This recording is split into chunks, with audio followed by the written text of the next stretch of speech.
Olá, pessoal das turmas do segundo ano, tudo bem?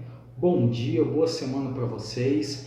Então, pessoal, estou gravando essa videoaula aqui para abordar ainda alguns aspectos referentes à urbanização brasileira, né? Conforme havia comentado na nossa última videoaula, eu ia fazendo uma segunda videoaula sobre a urbanização brasileira, enfatizando alguns pontos, né?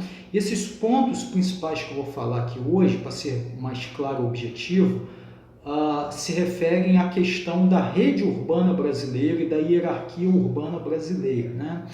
O Brasil possui ao todo 5.570 municípios, são bastantes municípios, né? O Brasil tem bastantes municípios, né? Enfim, o crescimento das cidades historicamente no Brasil tem uma longa história, né? Relacionada aos primeiros agrupamentos urbanos, desde o processo de colonização, relacionado aquelas cidades mais antigas, com relação a atividades econômicas, enfim.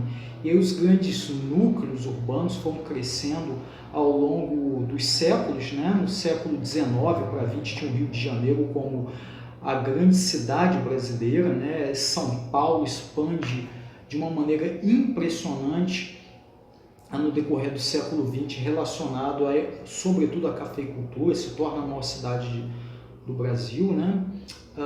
E aí o Brasil vai ganhando uma série de outros municípios também, devido a processos de emancipação, enfim. A maior parte dos municípios que surgiram nas últimas décadas possui relação com processos de emancipação, né? Distritos, enfim, que se colocaram aí num processo político e através de um plebiscito, de uma lei, se tornaram cidades, municípios autônomos, né? Isso, inclusive, no Brasil tem uma discussão bem interessante, porque grande parte deles, na verdade, não costuma sequer ter uma arrecadação suficiente para a manutenção de suas despesas, né? Dependendo do chamado Fundo de Participação dos Municípios, enfim, verbas federais. Isso, inclusive, tem até uma discussão recente aí de interesse federal com relação a isso, né? A diminuir um pouco esse excesso de municípios, né? Isso se deu sobretudo depois da Constituição de 88, uma brecha nos anos 90 gerou um processo de emancipação muito grande. Mas enfim, o grande assunto não é esse. O grande assunto aqui, na verdade, é o seguinte: esses municípios, né, as cidades, para usar uma denominação mais simples, né, porque na verdade municípios estão para além. A cidade, de fato, normalmente é o primeiro distrito, a sede do município, né? Mas ela é composta também por outros distritos, né? E aí nós temos um município, né? Um município formado por alguns distritos, composto por alguns distritos, né? Inclusive essa definição de área urbana, área rural, tem relação com isso, né? A chamada zona urbana é o primeiro distrito e as sedes dos distritos, né? Enquanto o restante, as localidades, por assim dizer, a grosso modo, são a chamada zona rural. Mas, enfim, esses municípios, né, as cidades, né, para deixar não se prender tanto ao conceito, mas a um aspecto que nós consigamos compreender melhor, veja bem, eles não são iguais, né? Nós temos uma distinção de capacidades, né? A ideia da hierarquia, né? A rede urbana brasileira, ela se dá o que através de fluxos, né, que ligam esses diferentes municípios e em que esses municípios ou essas cidades, enfim, possuem capacidades diferentes. Alguns municípios, algumas cidades possuem maior capacidade de concentração, né, de polarização, de fluxos, né, de serviços, informações, transportes, enfim. São aquelas cidades mais dominantes, portanto, estão no topo dessa hierarquia de cidades no Brasil, né? E aí o IBGE, né, o Instituto Brasileiro de Geografia e Estatística, ele tem uma publicação chamada justamente Regiões de Influência das Cidades, também conhecido como REGIC, né? E esse critério, ele classifica as cidades brasileiras de acordo com esses diferentes níveis de polarização, né? E aí ele avalia alguns atributos, né, para se chegar a essa classificação, como, por exemplo, a gestão do próprio território, né? Enfim, a participação aí tanto da administração pública, das empresas, enfim, como que o território está organizado, o comércio, serviços, né? A dimensão do comércio, o potencial de comércio, serviço, indústria dessas cidades, a presença de instituições financeiras, a movimentação delas, a questão do ensino, né, da oferta de ensino, em especial o ensino superior, serviços de saúde, né? Por exemplo, quantos leitos hospitalares aquela cidade dispõe. Isso, inclusive, por sinal, é um assunto bem da ordem do dia, né? Esse ano, enfim. As informações, né? Como que ocorre o fluxo de informações dessas cidades, cultura, esporte, né? Como está colocado na cidade, atividades agrícolas, os sistemas de transporte, né? As ligações internacionais, enfim. Então eles checam uma série desses atributos, né? E classificam essas cidades de acordo com as suas capacidades hierárquicas. E a conclusão que o estudo chegou é o seguinte: o Brasil ele possui 15 cidades que têm uma capacidade de polarização maior, sendo delas uma é a mais dominante de todas. E, obviamente, a gente está falando de São Paulo, né? São Paulo é identificada como a grande metrópole nacional, né? Porque ela polariza todo o território brasileiro. Os fluxos do Brasil inteiro tem São Paulo, né, como o coração, né? Enfim, tudo passa por São Paulo, né? Então, ela agrega todos os fluxos, ela concentra, né? Polariza toda essa oferta de bens, serviços, os equipamentos, enfim, é a cidade dominante no Brasil. E também não só no Brasil, como do Brasil para o mundo, né? Cidade mais presente, cidade brasileira mais influente no processo de globalização. Então, São Paulo é classificada como uma grande metrópole nacional. E o aglomerado metropolitano de São Paulo, né, composto por São Paulo, os municípios limítrofes, né, aquilo que a gente chama de Grande São Paulo, tem aproximadamente 21,5 milhões de habitantes, né? É a grande metrópole nacional. Além de São Paulo, com uma capacidade de polarização um pouco abaixo, vem ninguém mais, ninguém menos do que o nosso Rio de Janeiro, com seus cerca de 12,7 milhões de habitantes no seu entorno metropolitano, né, na cidade do Rio de Janeiro, no entorno, que inclui inclusive Niterói e São Gonçalo, enfim, os municípios da Baixada Fluminense, enfim. E Brasília, né, Brasília com 3,9 milhões de habitantes no seu entorno metropolitano, enfim. Rio de Janeiro e Brasília são metrópoles nacionais. Por quê? Porque também concentram os fluxos do Brasil inteiro, né? Portanto, são 3 metrópoles nacionais. Rio de Janeiro, Brasília e São Paulo. Mas São Paulo num nível além ainda, colocando-se como uma grande metrópole nacional. E essas 2 outras metrópoles nacionais, o Rio de Janeiro e Brasília, também, de certa forma, são cidades muito inseridas na globalização também. O Rio de Janeiro, obviamente, razões turísticas, enfim, é o cartão postal do Brasil conhecido no mundo inteiro, né?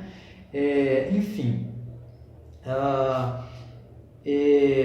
E além dessas metrópoles nacionais, nós temos as seguintes outras metrópoles, né? Belém, Belo Horizonte, Curitiba, Florianópolis, Fortaleza, Goiânia, Porto Alegre, Recife, Salvador, Vitória, Manaus e Campinas. Campinas é a única cidade do interior, né? Uma grande cidade, uma grande metrópole do interior de São Paulo. É a única cidade do interior, né, classificada também como uma metrópole, né, nessa classificação hierárquica do IBGE. E essas outras a gente observa que são cidades, capitais de estado muito importantes, né? Em suas regiões. Elas têm uma capacidade de polarização dos fluxos mais a nível regional, né? Estadual, enfim, de repente inserindo lá alguns estados próximos, enfim.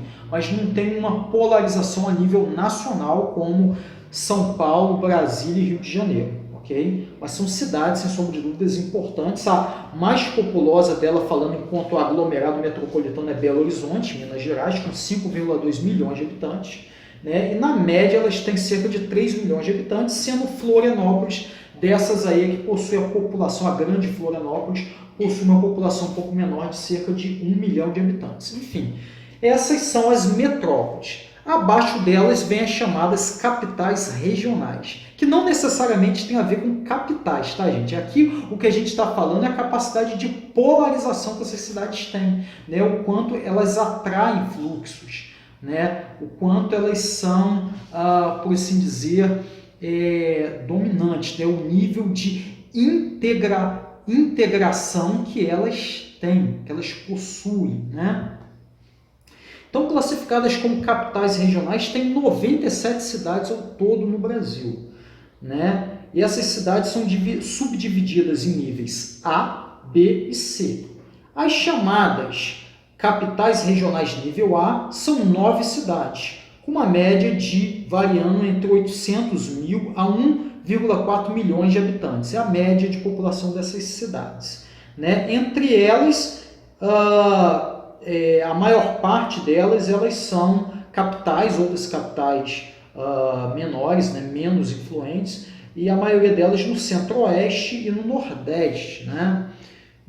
Enfim, então, por exemplo, Natal, João Pessoa, enfim, Cuiabá, né? Enfim, e elas estão ligadas também às metrópoles, né? As de nível B, as capitais regionais de nível B, são 24 cidades, né? Com uma centralidade mais interna aos seus estados, né? As de nível A têm também um pouco mais de relação com as outras metrópoles. Já essas aqui, elas têm um nível mais restrito aos seus cidades, uma centralidade menor. Centralidade, tá, pessoal? Isso é a palavrinha mágica aí dessa hierarquia urbana de cidades, né, no Brasil. As de nível B são 24 ao todo, com uma média populacional de 530 mil habitantes. Entre elas tem duas capitais, que são Palmas e Porto Velho, né? Palmas, capital do Tocantins, e Porto Velho, capital de Rondônia. São duas capitais regionais nível B. E esses capitais regionais de nível C são 64 cidades ao todo, né? Tendo aqui algumas capitais como Boa Vista e Rio Branco, e Macapá também. A maior parte dessas cidades estão no Sudeste, né? 30 delas estão no Sudeste. Elas têm uma média populacional de cerca de 300 mil pessoas. Nesse nível aqui de capitais regionais C, tem inclusive as cidades famosas do Rio de Janeiro, né, como Campos dos Goytacazes, né, norte do estado do Rio, Volta Redonda, Macaé também, são alguns exemplos de capitais regionais. Cabo Frio também, lembrei agora. Enfim, tem algumas cidades identificadas como capitais regionais nível C no estado do Rio, ok? E abaixo das capitais regionais, no nível de centralidade menor, vem os chamados centros sub-regionais. São, ao todo, 352 cidades, com uma média populacional de 85 mil habitantes. Elas são subdivididas em centro sub-regional nível A, que são 96 cidades ao todo, com uma média de 120 mil habitantes, e centro sub-regional B, que são 256 cidades, com uma média regional de 70 mil habitantes. Essas têm um nível de centralidade muito menor, né? E abaixo desse nível vem outro, que são os chamados centros de zona, né? Que são todo 398 cidades classificadas como centro de zona, que são também subdivididas em centro de zona A, que totalizam 147 cidades com cerca de 40 mil habitantes. Percebe que o nível populacional está caindo a beça, né? E centro de zona B, né? Que são 251 cidades com uma média de 25 mil habitantes, né? Obviamente tem um nível de centralidade muito mais restrito, né? E, por fim, temos os chamados centros locais, né, que são centrozinhos das diversas outras cidadezinhas pequenas que existem no Brasil, né? Tem uma média de 12,5 mil habitantes, enfim, cidades bem pequenininhas. São ao todo cerca de 4.037 municípios, né? Inclusive, isso daí equivale a cerca de 82%, um pouco mais de 82% dos municípios brasileiros, né? Tem uma capacidade de polarização muitíssimo restrita. E reforça, inclusive, aquela colocação que eu fiz há pouco de que talvez a gente tenha um excesso de municípios, né? A gente tem 5.570 municípios no Brasil, né? A pergunta é se deveria ter tudo isso, né? Mas enfim, é uma discussão também com uma forte questão aí de cunho político, né? Enfim, pessoal, com relação a essa chamada hierarquia de cidades, a hierarquia urbana brasileira, né? Nós temos a colocar isso, né? Essas são o nível hierárquico das cidades brasileiras que dominam essa rede urbana e que, de certa forma, estão apenas inseridas nela,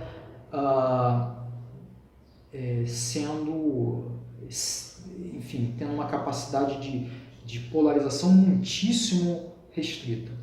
Enfim, pessoal, agora falar um pouquinho de uma outra questão também importante, né? Eu falei agora da hierarquia urbana brasileira e apresentei algumas cidades na condição de metrópole, ok? Mas agora o que eu vou falar com relação à metrópole diz respeito às chamadas regiões metropolitanas, tá, pessoal? Regiões metropolitanas não tem a ver necessariamente com aquela classificação feita pelo IBGE.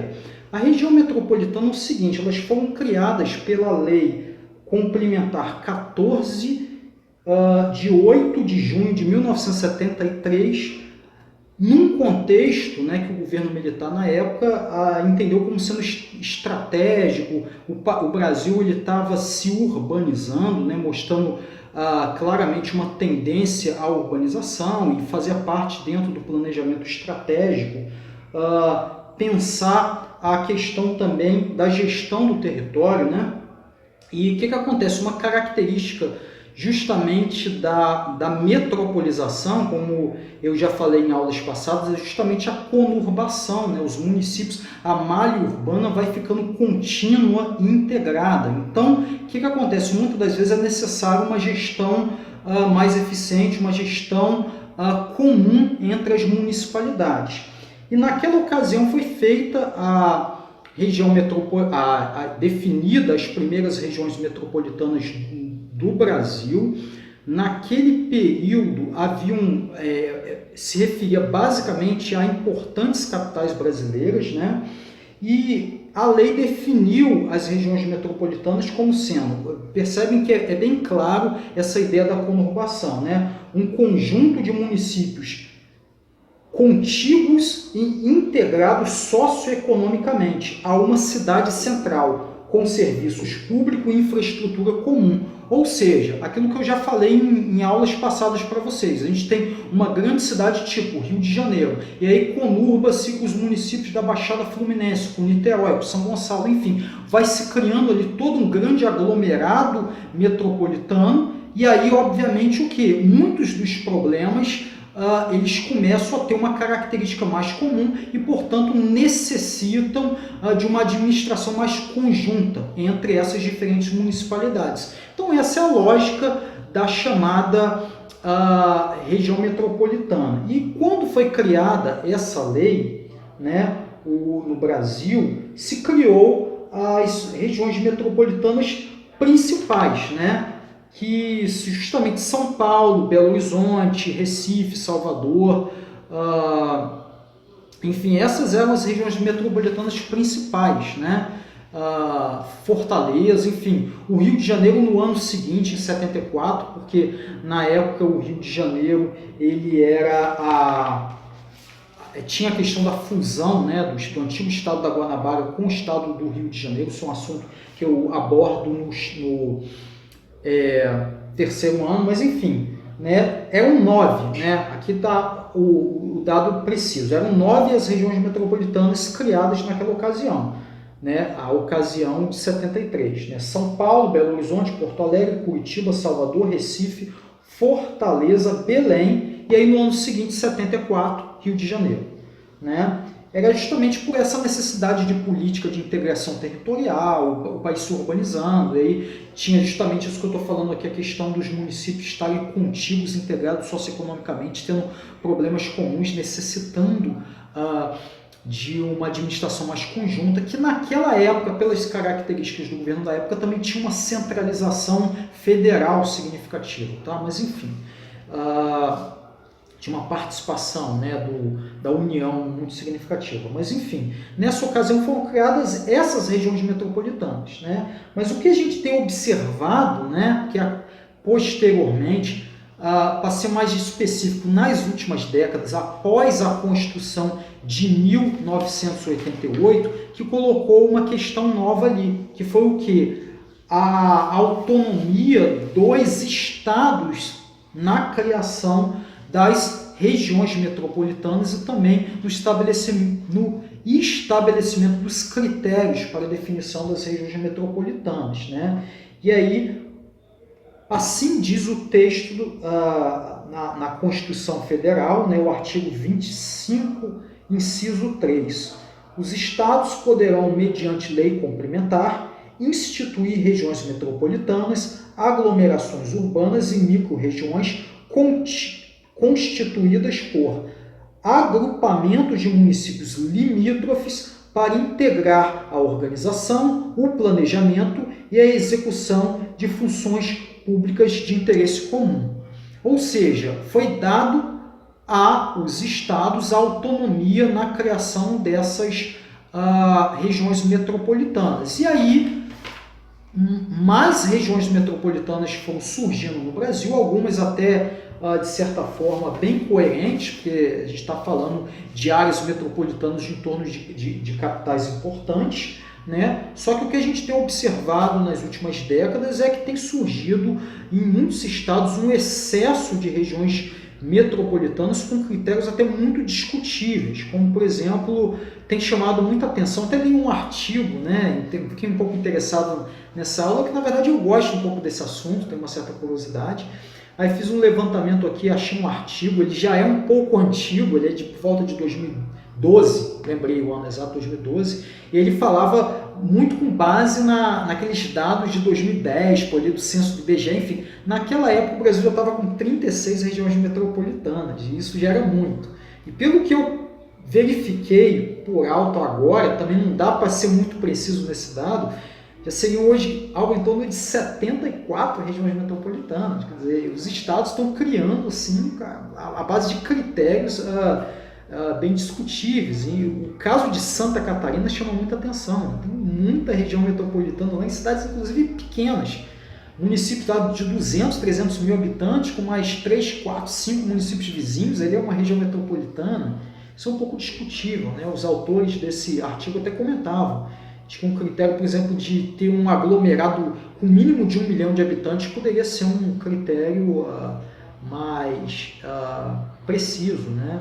Inclusive também com relação à participação de fato dessas municipalidades, eles vão criando, achando que é de interesse, sabe, fazer aquelas regiões metropolitanas, mas às vezes não conhecem muito a coisa nos pormenores, enfim, não tem nenhum entendimento mais amplo do que são as regiões metropolitanas, essa ideia de você criar, na verdade, de certa forma, um ente federativo composto por algumas municipalidades, né, para fazer uma gestão ali comum, por assim dizer, daquele aglomerado, enfim. E hoje teria mais de 70 regiões metropolitanas no Brasil, muitas então que fugiria até do foco aqui dessa aula ficar pontuando. Né? Mas o fato é esse, né? As regiões metropolitanas, portanto, estão a cargo dos estados. Né? O Rio de Janeiro, por sinal, ele só tem, de fato, a região metropolitana, o Grande Rio de Janeiro, né? Que é esse entorno nosso aqui metropolitano, né? Composto pelo Rio de Janeiro, os municípios da Baixada, o leste metropolitano, né? Niterói e São Gonçalo, às vezes insere outro município, né? Eu li há pouco que Petrópolis parece já estar sendo incorporado, foi incorporado recentemente à área metropolitana, enfim, Rio Bonito, um tempo atrás, também já havia sido incorporado, enfim, uma tendência à expansão da região metropolitana do Rio de Janeiro, embora outras regiões do estado talvez sejam dignas de uma criação de uma região metropolitana, como a região de Campos, né, que eu conheço muito bem. Campos, Macaé tem uma migração pendular, uma conurbação significativa. Então, talvez no sul do estado, a região de Volta Redonda, Barra Mansa também se justifica ali uma região metropolitana. São Paulo, por exemplo, dá um exemplo aqui mais preciso, eu acho que de fato os paulistas são mais criteriosos nisso, né? Eles têm, por exemplo, a grande São Paulo, né? Tem a região metropolitana da Baixada Santista e tem a grande Campinas, né? A região metropolitana de Campinas. E essas três juntas, né, formam a chamada grande metrópole paulista. Parece que tem outras também, de Sorocaba, enfim, mas eu confesso que eu não conheço tão bem o estado de São Paulo nesse aspecto, para ficar detalhando sobre isso. Mas essas três regiões metropolitanas que eu apresentei aqui tem um critério mais, por exemplo, Campinas tem a cidade 1 milhão, mas o entorno ali 2,5 milhões, algo mais ou menos dessa ordem, que justificaria, né, de certa forma, a criação de uma região metropolitana. Né? E além dessas regiões metropolitanas, que são, portanto, um critério estadual, os estados definem a criação de suas regiões metropolitanas, existem as chamadas as RIDs, né? Rede Integrada de Desenvolvimento, né? A chamada Rede Integrada de Desenvolvimento do Distrito Federal do entorno, é a mais famosa, é a principal, por assim dizer, de modo destaque. Né? Ela integra o Distrito Federal, né, Brasília e cidades satélites, também cidades de Goiás e Minas Gerais. Qual a diferença das chamadas a RID, né, Rede Integrada de Desenvolvimento? O diferencial delas, das RIDs, é que elas são uma questão de competência federal, de competência da União, a definição de uma RID, e elas são aglomerados que extrapolam o limite do estado, né? Então você tem ali a integração de municípios e regiões de mais de um estado. Nesse caso, a RID de Brasília, né? Você tem o Distrito Federal, Goiás, né? Que o Distrito Federal ele está no estado de Goiás, é interessante colocar isso, uma perguntinha que às vezes se faz: em que estado encontra-se a capital federal? No caso, Brasília. O cara vai lá, levanta a mãozinha. Distrito Federal. Não, o Distrito Federal é o Distrito Federal. O Distrito Federal está no estado de Goiás. Mas, enfim, tem o Distrito Federal, tem cidade de Goiás ali integradas e também cidade de Minas Gerais, né? Então, você tem diferentes unidades da federação. Tem outra RID também, Teresina, né? Que aí pega ali cidades ali do Maranhão, do Piauí, outra Petrolina, Juazeiro, pegando cidades ali de Pernambuco e da Bahia. Enfim, essas são as chamadas RIDs, né? Enfim, elas já são de competência federal, né? Não de competência estadual, como as regiões metropolitanas. Enfim, pessoal, então eu acho que com relação ao fenômeno da metropolização brasileira, é isso que eu teria que colocar, a hierarquia urbana, a rede urbana, a ideia, a definição melhor conceitual, né, o entendimento da ideia das chamadas regiões metropolitanas. E claro, qual é a maior região metropolitana do Brasil? Obviamente São Paulo, né? São Paulo e seguido do Rio de Janeiro são, sem sombra de dúvidas, as duas metrópoles, regiões metropolitanas mais importantes do Brasil, né? Enfim, seguida de outras também importantes, como a grande Belo Horizonte, a grande Porto Alegre, a grande Salvador, a grande Recife, enfim, outras também importantes.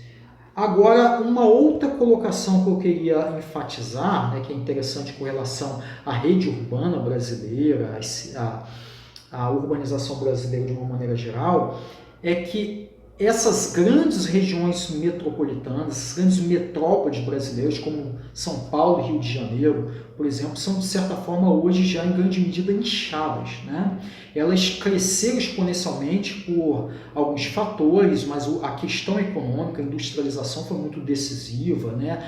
A dinâmica dominante dessas cidades atraiu muitas pessoas em busca de melhores condições de vida, fluxos migratórios, essa coisa toda que a gente bem sabe. Mas chegou num ponto que elas incharam, né? Se tornaram cidades com congestionamento, com uma série de problemas urbanos, né? Desde saneamento, a favelização, a congestionamentos, ao inchaço dessas cidades, né? A desemprego também, né? Elas deixaram de ser de absorver toda aquela mão de obra que estava chegando, toda não, aquele grande percentual, então foi gerando muito problema também social, enfim, elas perderam um pouco essa capacidade, né, maior de polarização, de atração de fluxos migratórios, continuam sim crescendo e tal, mas num ritmo menor. Proporcionalmente desacelerou o ritmo de crescimento dessas metrópoles, que elas já estão, de certa forma, inchadas. Por outro lado, outras regiões metropolitanas foram crescendo, como, por exemplo, Goiânia. Goiânia é um exemplo, né, de uma região metropolitana de muito crescimento. O caso de Goiás tem muito relação, inclusive, com o agronegócio lá. Mas, enfim, além de regiões metropolitanas de capitais também, de estados, as chamadas cidades médias, né, que são cidades aí que podem variar entre 100 a 500 mil habitantes, muitas delas, obviamente, cidades de interior, né, que cresceram por se tornarem um polo de atração, normalmente com o desenvolvimento de alguma atividade econômica, né, a própria também relacionado a toda essa questão do inchaço das regiões metropolitanas, também houve um processo de desconcentração industrial no Brasil, então algumas indústrias foram também se espalhando pelo território brasileiro, escolhendo outros aglomerações urbanas menores nessas cidades médias, então passaram a atrair contingente populacional, atrair fluxo migratório devido ao surgimento de uma atividade econômica importante, de uma indústria importante ali. E essas cidades foram se expandindo, se tornando os maiores polos de atração em termos proporcionais, tá, dos fluxos migratórios internos no Brasil, né? Então, essas cidades médias são uma tendência de crescimento no Brasil, né? Inclusive, para dar um exemplo do Rio de Janeiro, Campos e Macaé por conta do petróleo, né? Por isso, Macaé até mais nesse aspecto, né? Por conta da atividade petrolífera, são cidades que cresceram, né? Se desenvolveram. Campos já desenvolveu mais outras questões também, inclusive relacionadas a serviços, e o polo universitário de Campos é muito significativo, né? Tem até a Universidade Estadual do Norte Fluminense, universidade em que eu me formei, né? Enfim, que eu estudei, um polo universitário que agrega, lembra essa coisa da centralidade, né? Da hierarquia que atrai, polariza uma região, polariza tanto a região norte fluminense como o noroeste fluminense, parte ali da região dos lagos e também partes do sul do Espírito Santo ou mesmo algumas regiões de Minas, né? Em grande medida a gente nota isso muito no polo universitário de Campos, né? A gente vê as universidades de Campos tem estudantes de todas essas cidades aí, né? Dessas regiões todas, enfim. Isso é interessante falar um pouco, uma coisa de experiência que a gente conhece, né? Legal. Enfim, pessoal, então as cidades médias são uma tendência, né, da urbanização brasileira, o crescimento das cidades médias. E, por fim, só uma última colocação, né, que existe no Brasil uma lei, né, que obriga a criação do chamado plano diretor para todas as cidades, todos os municípios com mais de 20 mil habitantes. Eles têm que ter um plano diretor, né, que é elaborado aí pelo poder público com participação da sociedade civil, né, enfim, organizada aí das mais diversas formas,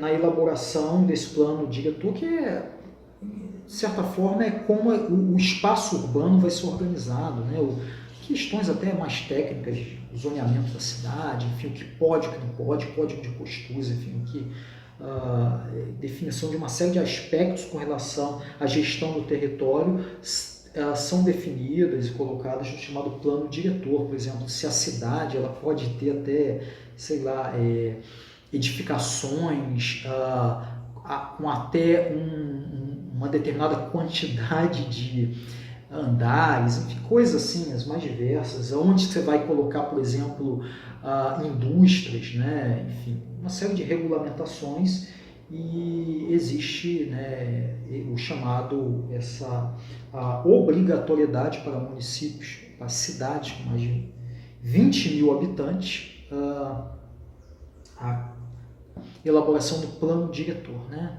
Enfim, quase essas cidades todas aí têm esse plano diretor.